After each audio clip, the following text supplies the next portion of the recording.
content to wait. Chapter 9. The Capitol burned. Towers that once glittered with glass now leaned like blackened ribs, their windows coughing smoke into the night.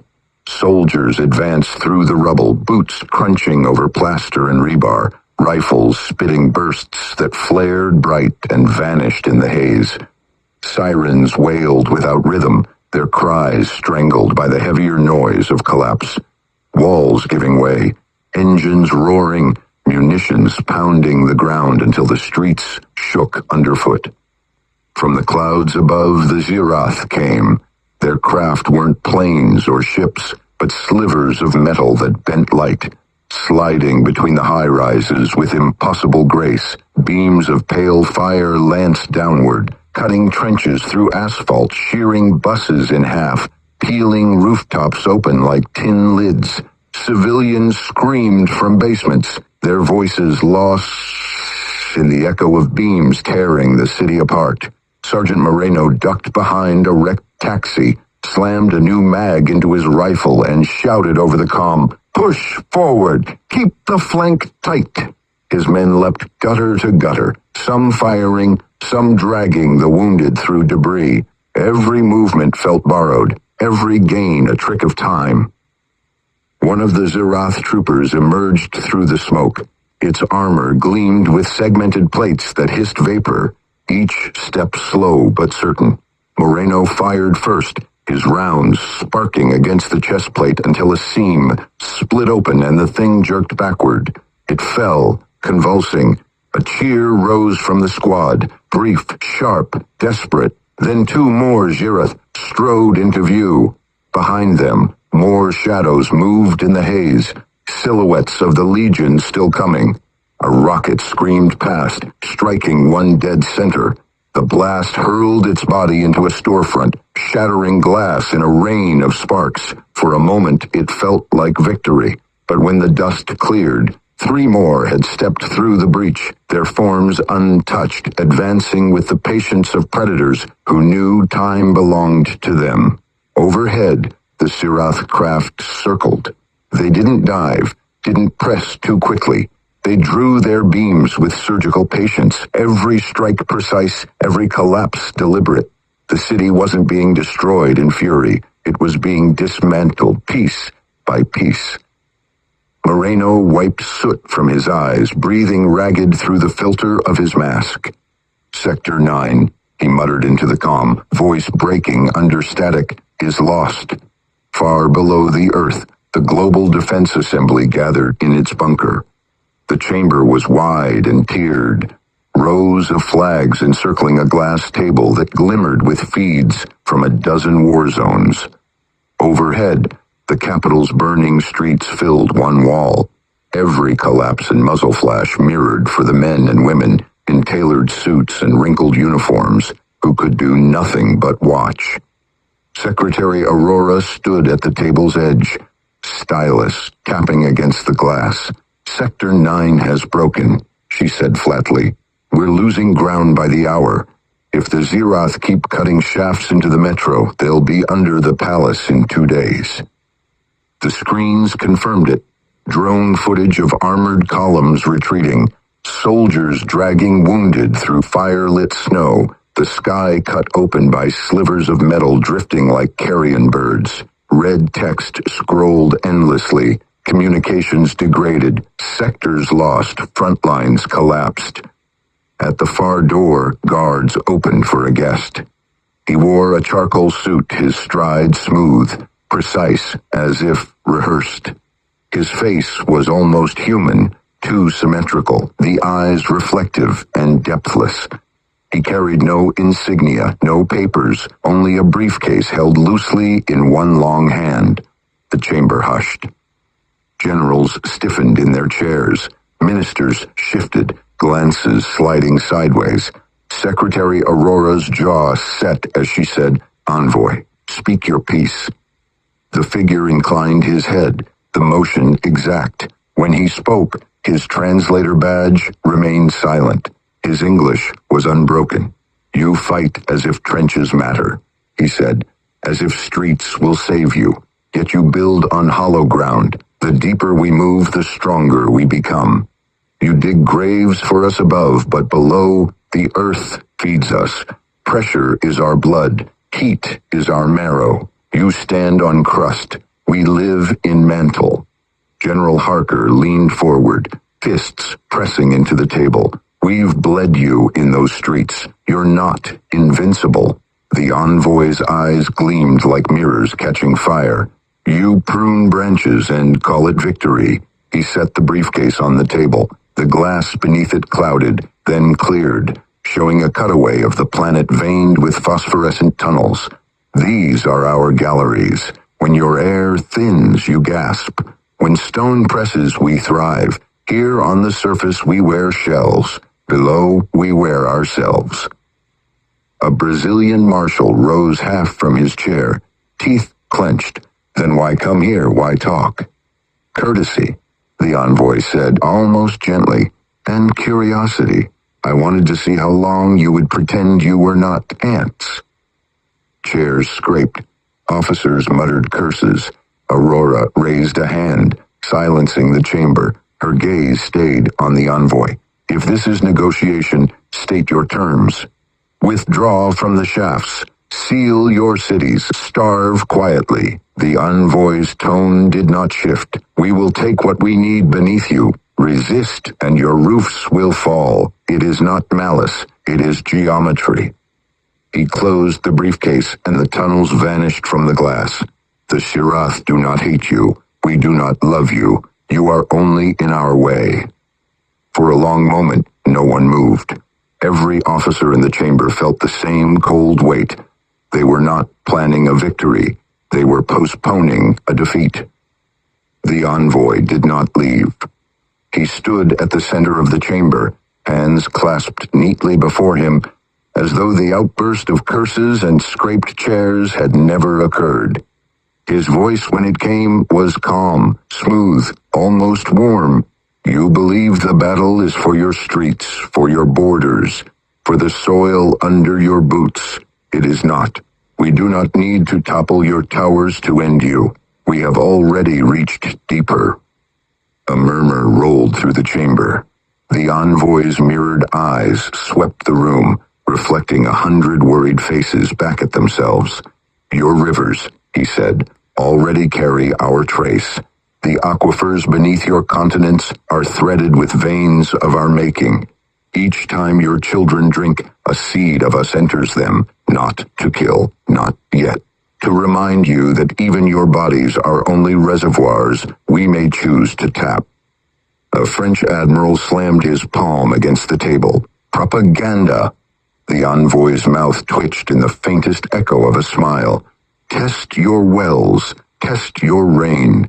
You will find my words are not theater.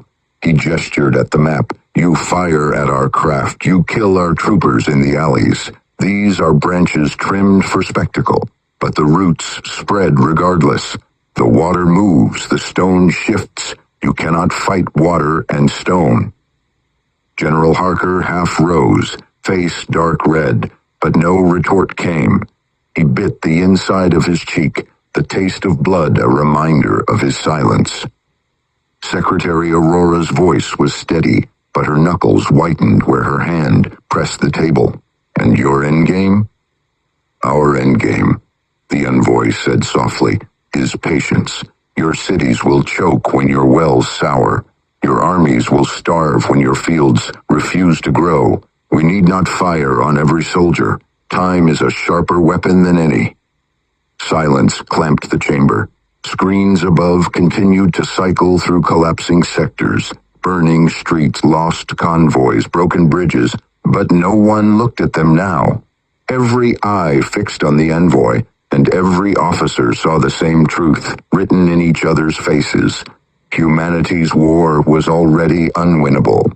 The envoy smoothed a cuff, adjusted his tie like a businessman concluding a meeting, and said, "We are not here to debate. We are here to endure. You are not at war. You are at your ending." The desert stank of oil fires. Black smoke rolled across the dunes, carried on a wind that burned as hot as a furnace.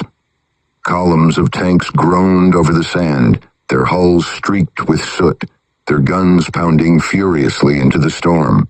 Infantry advanced alongside them, scarves pulled tight across their mouths, goggles fogged with grit.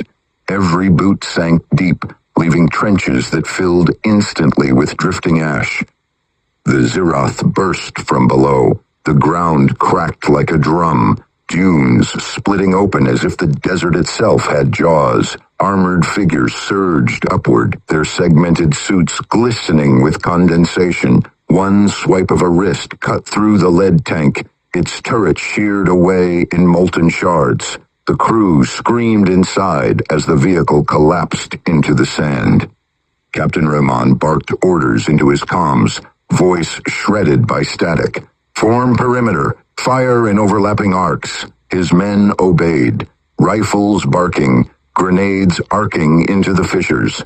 Sand geysered skyward, spraying blood and shrapnel. A few Zirath fell, limbs jerking in the heat, but the holes kept opening, a chain of ruptures stretching across the line until the desert looked alive. Rahman spun as a trooper rose directly behind his squad, towering in the smoke, its faceless helm glinting. He fired 3 times, bullets sparking off the plates, until one round pierced through the seam of its neck. The thing convulsed, toppled, and was swallowed by the sand. "Reload! Reload!" a private shouted, fumbling for mags with trembling hands. Another tank fired point blank, its shell tearing into a fissure, collapsing part of the tunnel. The roar felt like a heartbeat. Men cheered, then screamed as the ground beneath that tank gave way completely, dragging the vehicle into the earth. Its engine howled as it vanished, swallowed whole. Rahman stared at the hole gaping in the sand. Then the ground beneath him trembled. He staggered back, weapon raised, just as a dozen more Zirath rose in unison, their armor steaming, their blades of light drawn. Above them, the sky rippled with new arrivals, discs sliding low, beams painting the desert like scythes. The battlefield dissolved into chaos. The sand itself no longer a surface but an open wound. The sea boiled with fire. Missile trails streaked the night, arching from destroyers and frigates toward the black horizon, where the Zirath discs skimmed the waves. Explosions punched pillars of water skyward, raining salt spray across the decks. Sailors shouted through headsets, boots slipping on wet steel, the air thick with smoke and brine. From the carrier, fighters roared into the sky, their afterburners carving orange scars across the clouds. They banked hard, loosing salvos at the discs gliding low over the surface. A few hits struck home, detonations rippling the water, but the Zirath craft adapted instantly. They slid sideways in impossible arcs, beams slicing outward, lancing through fuselages and splitting jets in midair. Pilots ejected into the night, parachutes blooming only to be burned away by stray fire. Below, the sea itself convulsed. Dark shapes surged upward, towering as they broke the waves. Zirath war forms. Their armor looked different here, sleek and scaled, fins jutting like blades. They moved with uncanny grace, climbing onto hulls with clawed hands, tearing through steel as if it were foil. On the Vigilance deck, Petty Officer Hammond fired his rifle point blank at a Zirath war form that had clambered up from the water. The round sparked across its chest before one punched through a seam. The creature staggered, but its wrist blade ignited and carved him in half before toppling back into the waves. His squad fired until the thing sank, red blooming beneath the surface. "Contact starboard," someone shouted. A torpedo slammed into a frigate nearby, splitting it in two. The vessel pitched, flames erupting along its deck as sailors hurled themselves into the water. The Zirath discs hovered above like vultures, cutting survivors down with precision beams. On sonar, operators screamed as signatures multiplied. "They're not just above us, they're below us." And then the ocean opened. From the abyssal depths, tunnels of faint light spiraled upward. Whole sections of the seabed cracked open, revealing caverns alive with machinery and alien light. The water itself seemed to glow with energy. Humanity had fought in cities and deserts, but this was different. Here, the Zeroth weren't intruders, they were at home. The wreckage of human ships burned above, but far beneath that chaos, the water shined faint blue with the pulse of something vast. Cavern mouths opened on the ocean floor, carved in spirals too precise for geology, their edges rimmed with glimmering metal veins. The Zeroth had not simply built bases in the depths, they had transformed the seabed into a lattice of living fortresses. Inside, pressure was not an enemy, but a fuel. Their suits shed layers as they crossed thresholds, plates unlocking, fins retracting, until the armor revealed the true forms beneath. Elongated torsos built for crushing depths, limbs lined with filaments that shimmered like strands of molten glass. Their movements here were fluid, efficient, and beautiful in a way that was terrifying. The tunnels sloped inward toward a central chamber that throbbed with geothermal light. Massive conduits rose from the mantle vents below, pumping heat and minerals into reservoirs that glittered with molten gold hues. Where humans built reactors, the Zeroth simply tapped the Earth's veins, drawing power directly from the crust. The walls of the chamber quivered faintly, as though alive, flickering patterns shifting like tides across stone and metal.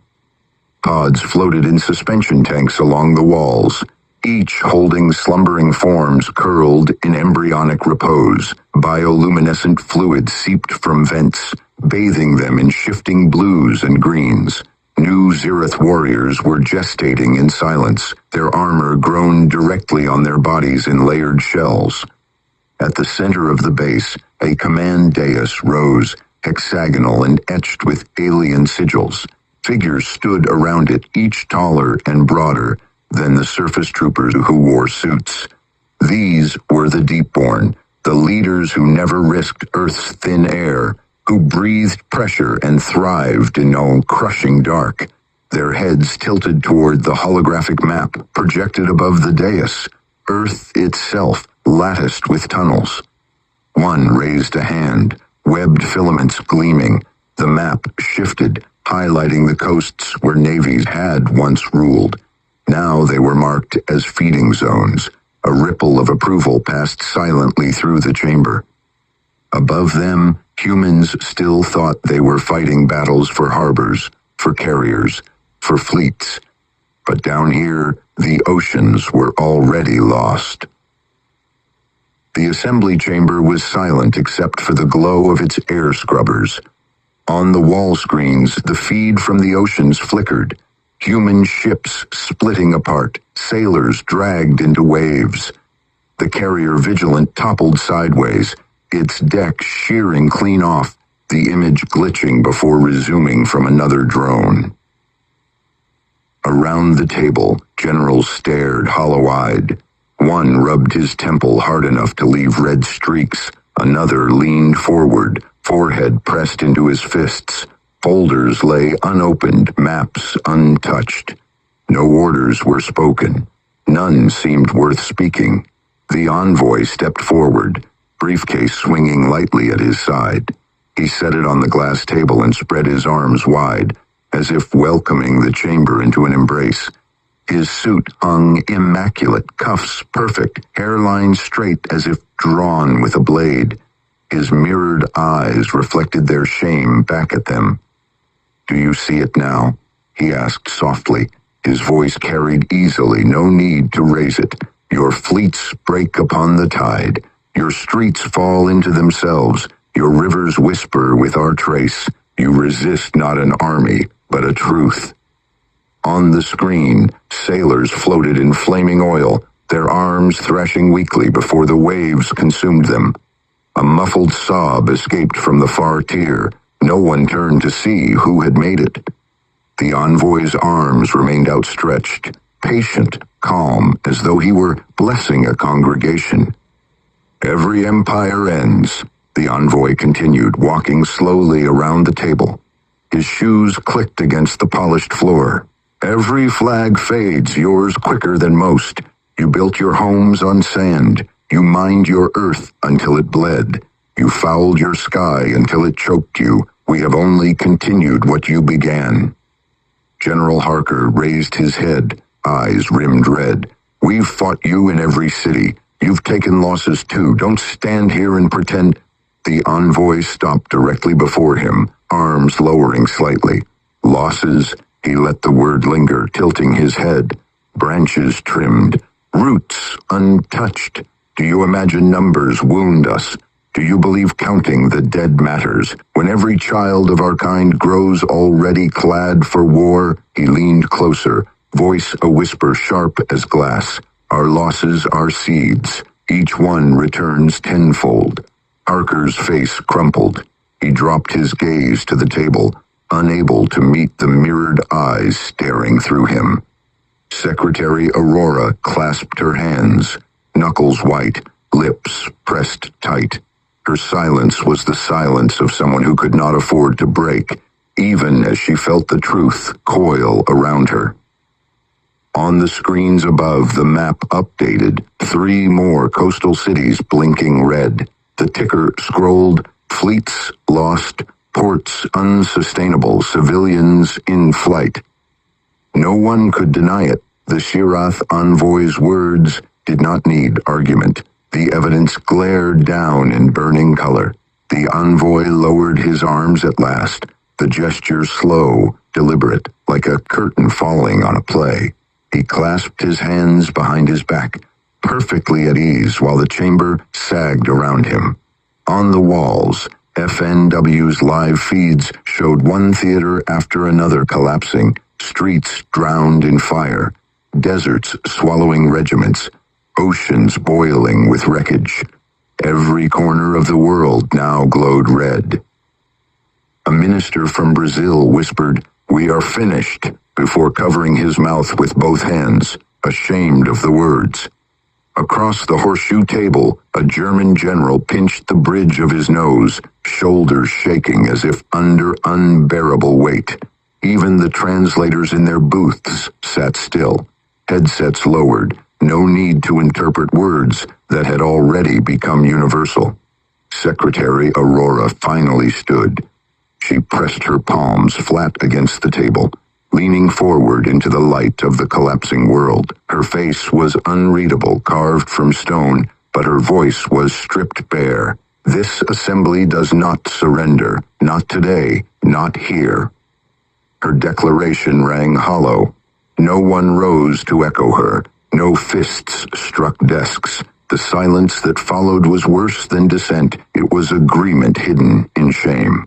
The envoy inclined his head, as though humoring a child. No words spoken in this room change what is unfolding above it. His mirrored eyes reflected the burning feeds. "But I will grant you this. Denial is the last dignity of the defeated. Keep it while you can." He picked up his briefcase and turned toward the exit. Guards did not move. The heavy door sealed behind him. The chamber sagged into silence. A silence so complete it pressed against the ears. Screens still burned overhead, casting restless light on faces drained of color. On one feed, the ruins of a coastal city flickered in pale flame. Troops fired desperately from half-collapsed seawalls, tracer fire stitching into the night. The picture cut, then shifted to a desert regiment swallowed whole, dunes splitting like jaws, tanks pulled under in slow agony. Another screen carried nothing but static, but even that was preferable to the last image it had shown men dragged screaming into tunnels alive with blue fire. Around the table, no one spoke. Generals stared at their hands, ministers at their folders, scientists at the floor. General Harker sat forward, elbows on the table, head cradled in his palms. His voice came muffled, raw. "We've lost. Every front, every sea, every street." He did not lift his face as he said it. He didn't need to. The words had already been written across the chamber's silence.